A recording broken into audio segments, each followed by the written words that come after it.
अथ द्वितीयो अध्याय। शौनक उवाच सूत सूत महाभाग धनस्त धन्यस्तव्यं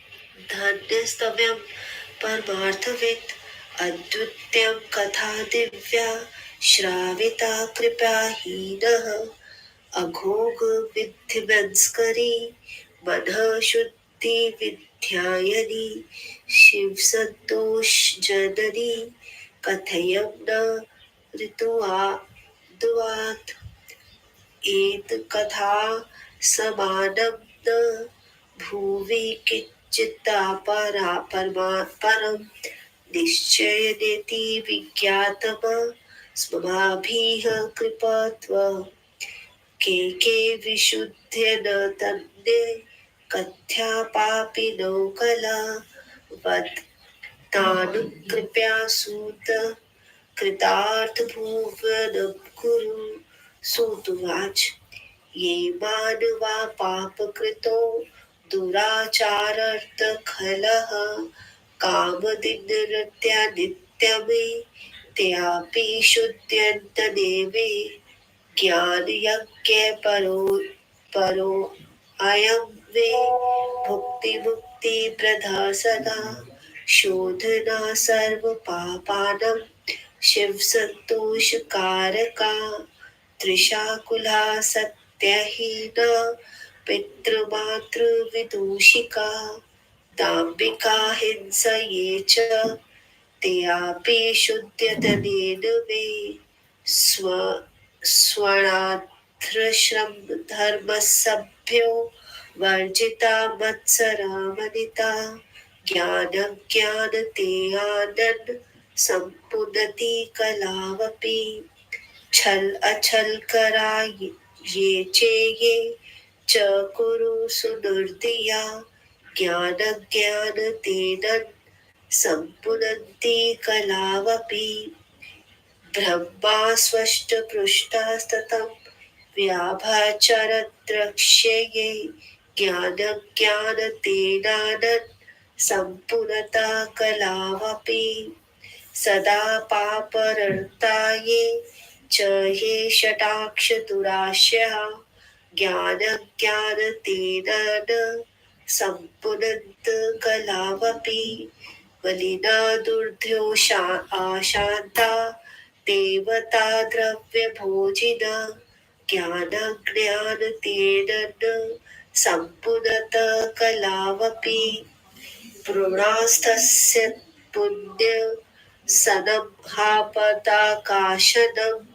भुक्तिमुक्तिप्रदं चैव शिवसन्तोषहेतुकम् एत्रैवोहाद्रिद्विविक्तहासं पुरातनं यस्य स्वर्णमात्रणे पापहर्निभवल्तल्यम् असितारकार्तरेणग्रे ब्राह्मणे ज्ञानदुर्बला दरिद्रो रसवक्रेता देवधर्मपरमा इमुखुं सन्ध्यास्नानपरिष्टो वैश्यवृत्तिपर्याणः देवराज इति ख्यातो विश्वस्तजन्मक्षके स विप्राक्षन् क्षत्रेंशे या क्षुद्रापि श्रापि तथा परन् हतव्यनानविश्रवेश तत्मदनं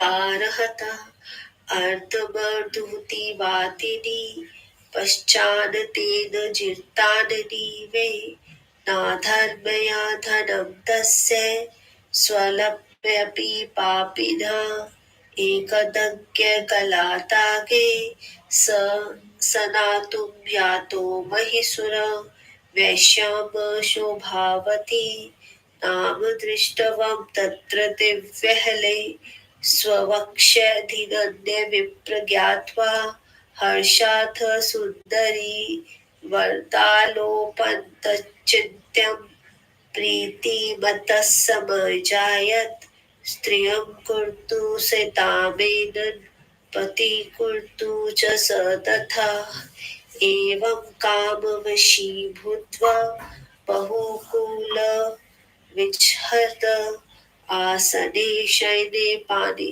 भोजन क्रीडने तथा दम्पतव्ये सदा द्वौ तु विव्राते परस्परं मात्रा पित्रा तथा पन्ये मारुत्योऽपि पुनः पुनः न मन्यते वचस्तेषां पापवती पार्यणा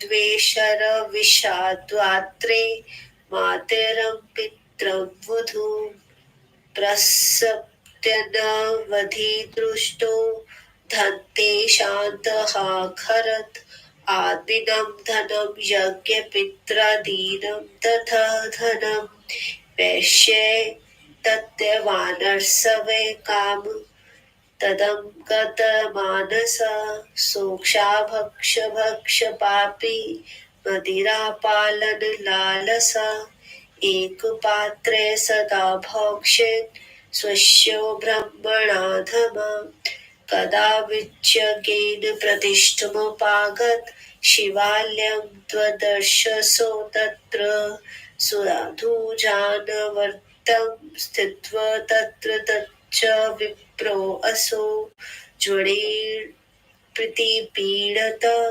शुश्वस्ततं शैवीका कथं विप्रो मुखोदगातं देवराज्यमासान्ते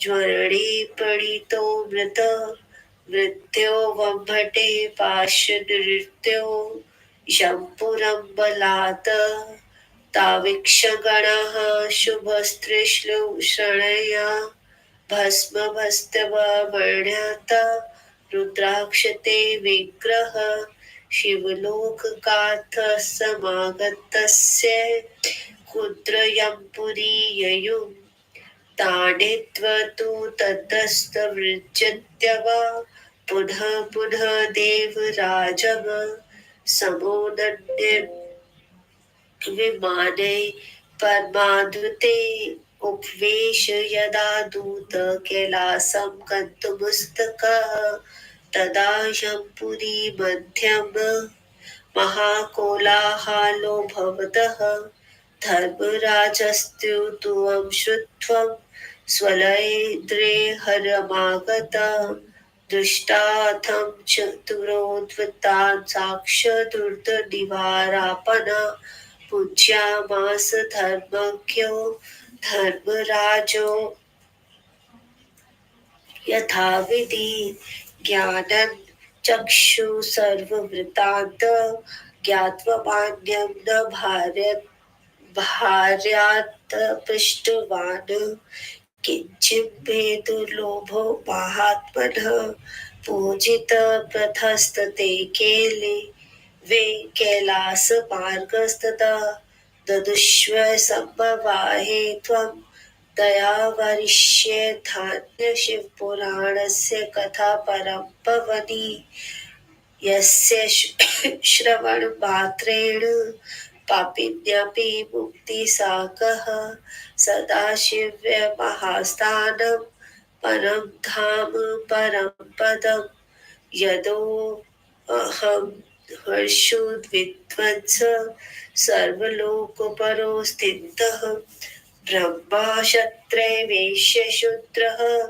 अन्यापि प्राणिनः हंसिता धनलोभेन बहो वेद पापिनः मातृपितृवृत्यहन्त वैश्यगामी च मद्यप देवराजो द्विजस्त्र गत्वा मुक्तो अभावत् तत्क्षणातः इति श्री स्कंदे महापुराण शिव महापुराणस्य देवराज मुक्ति वर्णनं नाम द्वितीयो अध्यायः।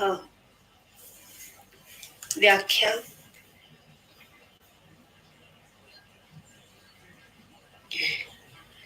शौनक जी ने कहा, हे महाभाग सूत जी, आप परमात्मा को जानने वाले हैं, अतः आप धन्य हैं, क्योंकि आपने हम लोगों को ये अलौकिक व आश्चर्य कारणी कथा सुनाई है।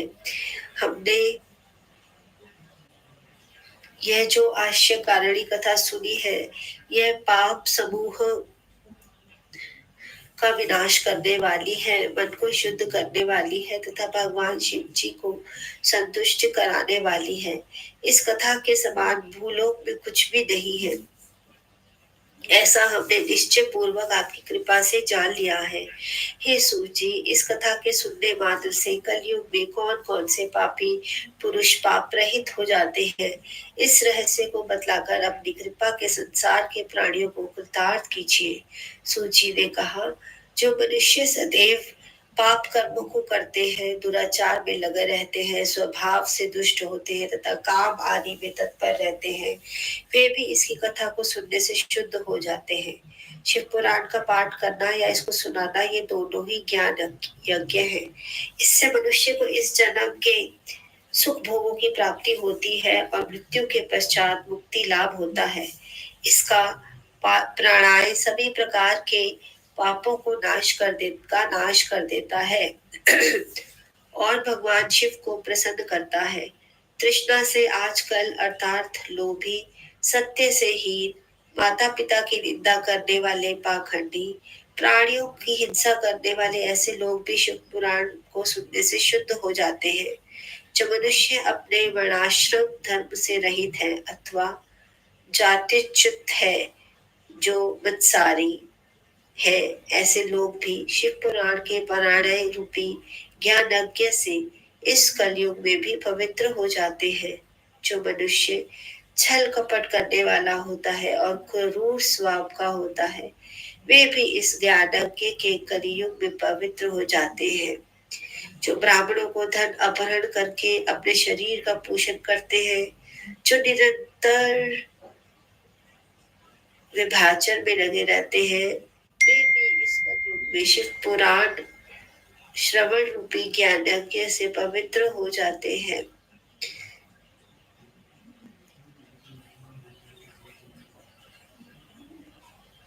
अर्थात दुर्बुद्धि वाले, अशांत प्रकृति वाले तथा देवता की संपत्ति को रखने वाले पुरुष भी इस ज्ञान यज्ञ को के कलयुग से निष्पाप हो जाते हैं। इस महापुराण को सुनने तथा पढ़ने से जो पुण्य प्राप्त होता है, वह बड़े बड़े पापों का भी नाश कर देता है।